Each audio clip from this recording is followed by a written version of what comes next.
Good day guys, this is Practiphile, and today we are going to review NF Audio products. Thank you so much NF Audio for sending these. Oh my god, a lot of things to review. Yeah, NF Audio is they're a professional brand. They're mainly producing modders for stage, and it does sound like that. You know, like there's a big controversy between like musicians and audiophiles and stuff like that. But yeah, I'll talk about that later. They also did send this one here. It's what's called a Kazoo. So a Kazoo is like, it's a humming instrument. So it's basically like an extension to your voice. It's like this diaphragm here it gives off sound and like a sympathetic response to the human voice. So you don't really like, you know, like you don't blow it. You actually, you know, like this diaphragm here responds to frequencies from your voice. So yeah, I mean, like if you want if you want me to try it out, let me see here. What do we have? Let's try Kenna G, Forever in Love. I don't know if you're familiar with that. Oh my god, I hope I don't get copyright with this. But yeah, just so that you know, this is fun though. This is fun. Just so that you know how it would sound. You know, like Kenna G, Forever in Love. Okay, here we go.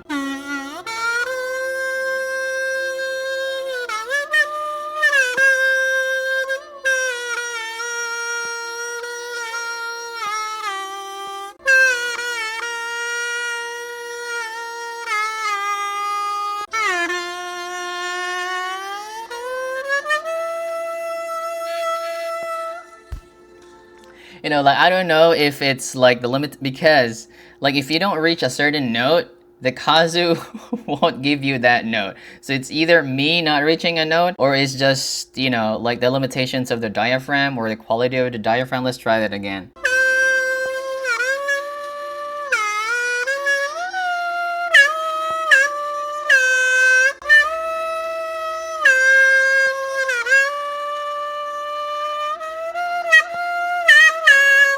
I don't think the diaphragm reaches certain note, like even if I do falsetto in a male voice.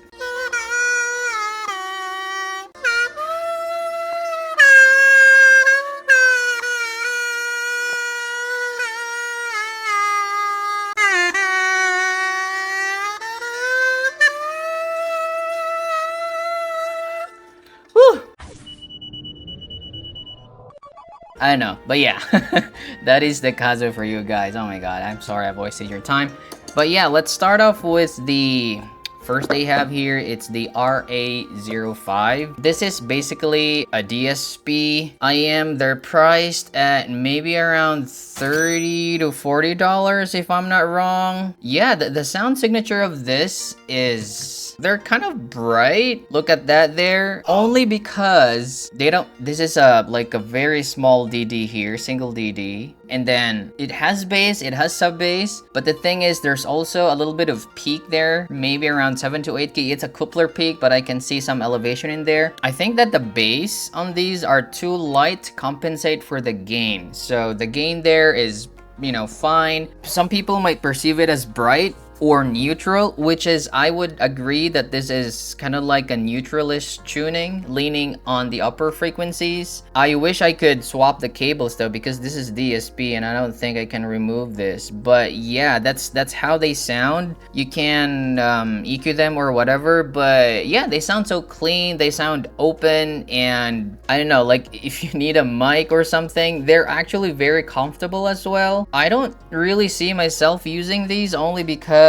like there are other few options like the gate or like Kazee stuff, and also it comes with, you know, like the USB type C. I mean, I don't really use my phone for that, for music, but yeah, maybe you prefer that. It's up to you. So the bass on these, they're light, can't really talk about the bass much. Mids are, they're open sounding, a bit thin for male vocals, and treble, yeah, they're only forward because there's not enough bass to balance it out. So yeah, for me it's fine, it's a fine IM, but you know, like maybe the treble can be too much at times, and it's really because of the bass. So I don't know, like maybe you can use this for like mixing or something, but yeah, I mean, they're just, I don't know, maybe I just thought there are better options. That's what I think. For the next one though, we have here the, of course, the Assassin's Creed collab with NF Audio, which is really cool. This is the RG15. They actually graphs pretty decent, they're fine. If you see that there, let's see, this is like U-shaped tuning, so there's some bass there, a little bit of mid bass and some treble energy, upper mids to lower treble energy there, around 5 to 6k, which is fine because there's bass to compensate for it. So it's like a mild V or U-shaped IM. Pretty decent sounding, actually, very good separation, and that's what I know about, not know, but that's what I think about NF Audio in general, because I've tried most or some of their sets when I was in Japan, and I thought that they really excel in separation and imaging, because again, they're a professional brand and they're known for like studio use or like stage use, and when you're in stage, you don't really need like high fidelity earphones. You just need, like, because it's a monitor, right? And then a lot of frequencies are drowned out by the outside noise, by the crowd. So you really have to make sure that the separation of instruments is there, and that's very crucial in stage monitoring. And I think that NF Audio, you know, they're really doing a great job on that, and I'll talk about that later with the NA2 Plus. But yeah, this one here, it's fine. I did graph it with a 2-pin cable because again, this is DSP, you know, just out of curiosity, and this is what it looks like right there. Very small changes. It seems that they only brought up maybe like the mids a bit so that it doesn't really sound too V-shaped, as you can see there in the 1k area. Yeah, and then lowered the mid bass a bit. So I thought that they're, you know, they'd implement like a harmonish style kind of tuning, but all in all, I think that the driver in these are great. I don't really know about the price of these. It can be great for gaming because, you know, like Assassin's Creed, are you gonna listen to the music with these? But yeah, the separation and the imaging on these are really great. I just wish I knew the price. I was searching and I couldn't find any. The shell also reminded me of like one Tangzu IM, I forgot. But yeah, anyhow, yeah, that's what I think about the RG15. Would I use this? I'm not really sure. But yeah, I mean, they're fine. It has a mic, so it could be used for gaming. Yeah, you can try it. And then the last one, we have the NA2 Plus.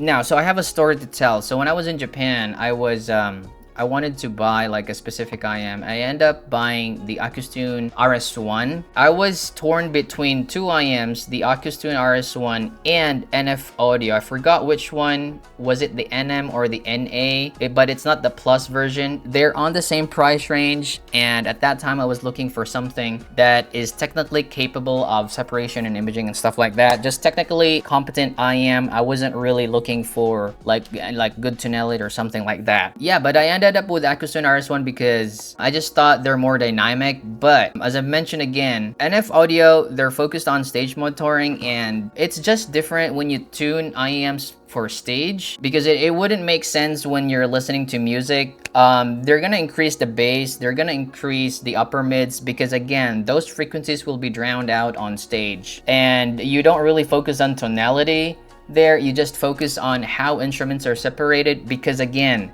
there's a lot of noise going on, and most importantly, the seal. It has to seal. I mean, like IMs on stage, you actually have to customize them, but you know, there are universally fitted IMs like, you know, like the NF Audio or Akustune or Shure or the IE or the Sennheiser, stuff like that. But moving on to its tonality, it's actually like neutral bright. Like, wow, like I really see that NF Audio likes neutral bright tuning. So there's the graph there, and as you can see, it's pretty much similar to the RG15 in like the gain. They really like to target that area.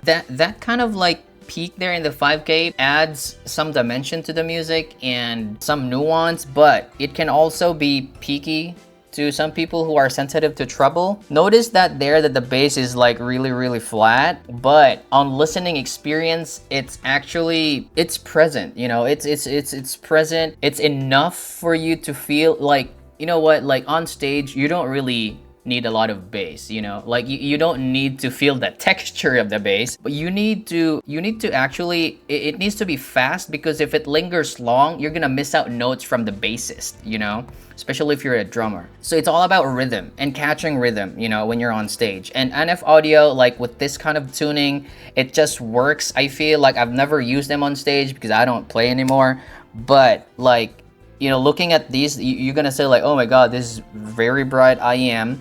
Yes, it is bright, but not to the point like it's gonna pierce your ears, because I don't know what they did with the dynamic driver on these. Like, it's a double cavity dynamic driver, but this kind of tuning is not for everyone. I don't even think this is fit in the current standards now with the tuning, you know, but I know that some people, especially musicians, you know, they can benefit from this kind of tunings only for stage use, or I don't know, whatever use they want. But yeah, as I mentioned again, NF Audio, they're really good at that separation. This has a very deep stage, by the way. Like, it's just, it's different. For music listening, even it's fun, but it can be, that's why I'm using like a different ear tips, the Venus Velvet, just to, you know, tame that peak down. Overall, this is like $169 though. Like, if you're really looking for fidelity and music listening, maybe look somewhere else. But if you're a musician looking for, you know, like a stage monitor or something, then maybe I highly suggest you Audition IMs, because that's just the way. I mean, if you look at the graphs, you're gonna think that this is like neutral and just piercing or something, but it's really different on listening. So that's what I thought. But overall, yeah, I like the RG15, I like the NA2 Plus, RA05, not so much, and also maybe because of the price. But yeah, I think that is it for my review on this, and